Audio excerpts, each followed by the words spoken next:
Alright, kinikilig ang mga girls. Ito na siya live dito sa Unang Hirit Kapuso Hunk. Aljur Abrenica, welcome sa ating UH Celebrity Hot Hirit Seat, Aljur. Yes, ayan. Magandang umaga po sa inyo lahat, Miss Rhea, at sa lahat po nanonood ng Unang Hirit. Namiss ko to. Oo. Namiss ko to. Unang-una, Aljur, kamustahin lang kita, no? Kasi napasok na yung bahay nyo ng Holy Week. Ano nang update? Marami bang nakuha? Bali po, nasa proseso po siya ngayon na inalagaan po siya ng Soko ngayon. Bali ang nangyari po, Miss Rhea, Holy Week po kasi, tapos 2 days po kami. Wala pong tao sa bahay namin, niloob po kami. Pero sa mga nag-aalala, kasi maraming nakabasa, huwag po kayong mabahala kasi maayos naman po lahat. Ligtas po yung pamilya ko, yun po yung pinaka-importante. At saka, maayos po kami ngayon. Magkano nawala, Aljur? Total? Ayoko sana mag-presyo, pero ano, Hindi, pero yung mga pinaghirapan mo sa showbiz, medyo damay ba talaga? ako kasi yung sa akin yung nawala.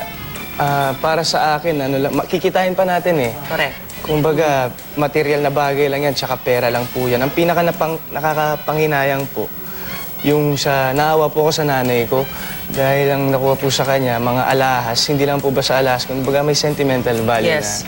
na pinanggalingan pa, ng mga 80s pa, 90s, siyempre yung mga sa trabaho niya sa Japan. May suspect na kayo? Meron po. Ang meron Soko, po. no? Meron na. Meron po, Alright. siyempre. Pero pinag-iimbestigahan pa rin po. Okay, lighter side tayo, Aljur. I hope ma-resolve yung kaso nyo, no? Kamusta ang love life? Lantad na kayong dalawa ni Kylie Padilla, di ba? Nung in-interview kita, medyo hindi pa sure yung sagot mo. Pero ngayon, Masaya po. masayang-masaya. Gano'n na kayo katagal ni Kylie? Nako! Yan. Daddy, nanonood ka ba? Hindi, kamusta? Kamusta ang relationship niyo ni Kylie? Bakit kanya napapasaya? Bakit niya ako napapasaya?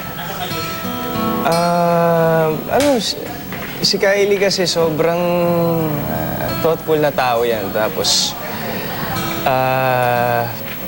kumbaga nagkakasundo po kami lagi. Tapos kahit ang hirap naman nito. Masyadong maaga?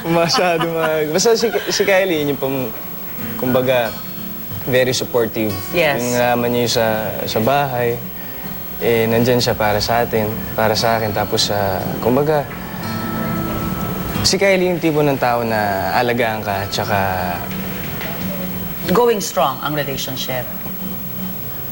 going strong po. That's good. Kamusta naman ang career? Lumabas ka na sa Indio, Aljur.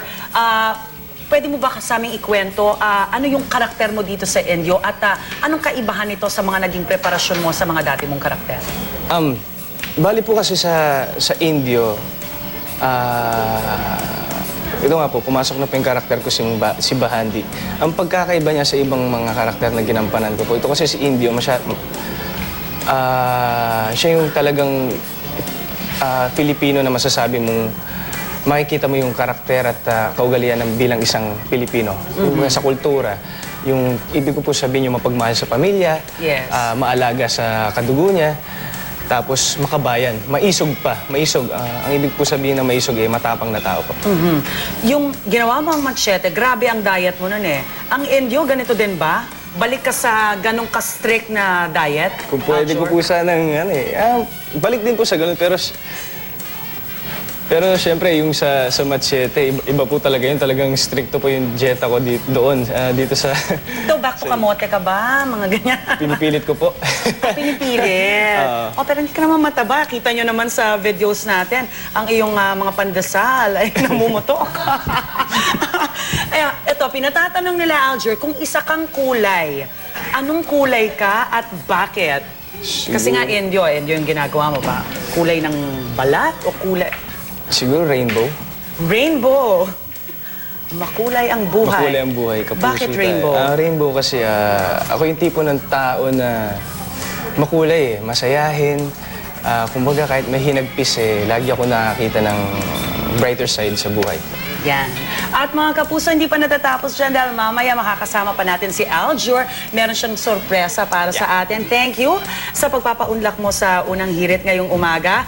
Huwag po kayong bibitaw ha, dahil ang mga girls ng Unang Hirit ay haharanahin ni Aljur Abrenica.